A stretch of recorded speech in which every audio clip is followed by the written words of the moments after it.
Sveiki, brangūs draugai. Su jumis Valdemaras ir podkastas 5 minutės. Savižudybė. Doro žmogaus teisumas išlygina jo kelią, o nedorėlis pargriūva per savo nedorumą. Patarlių 11 skyrius, 5 eilutė. Šunemo lygumoje ir ant Gilbojos kalno šlaitų mirtinai kovai susirinko Izraelio ir Filistinų kariuomenės. Nors ir bauginantis vaizdai Endoro oloje atėmė bet kokią viltį iš jo širdies, Saulius neapsakomai karštai kovojo už savo sostą ir savo karalystę. Tačiau viskas buvo veltui.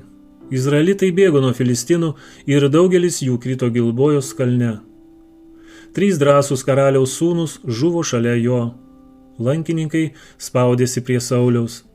Jis matė savo karius žūstančius aplink jį ir jo karališkosius sūnus krintančius nuo kardo. Jis buvo sužeistas ir negalėjo nei bėgti, nei kovoti.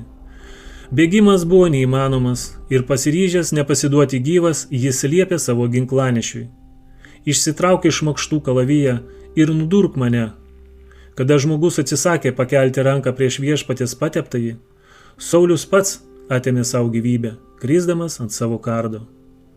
Taip žuvo pirmasis Izraelio karalius su savižudybės kalte savo sieloje. Paklusdamas šėtono vedimui, Saulius pats artino pasekmes, kurių pats su savo nepašventintais sugebėjimais stengėsi išvengti. Maištingas karalius vis ignoravo viešpaties patarimus, kol galiausiai viešpats jį atidavė savo paties beprotiškai išminčiai. Dievo dvasios įtaka būtų sulaikiusi jį nuo pasirinkto blogio, kuris galiausiai jį pražudė. Dievas neapkenčia nuodėmės ir kada žmogus užsispyrusiai atmeta visus dangaus patarimus, jis yra paliekamas vienas prieš priešo suvedžiojimus, kovoti su savo geismais ir gundimais. Pirmasis Izraelio karalius tapo nesėkme, nes savo valią iškėlė aukščiau dieviškos. Per pranašą Samuelį viešpats mokė Saulių, jog jo, kaip Izraelio karaliaus, veiksmai turi būti patys garbingiausi.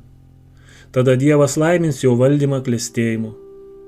Tačiau Saulius nepanoro, kad paklusnumas Dievui užimtų pirmą vietą jo gyvenime, o dangaus principai vadovautų jo poelgiams.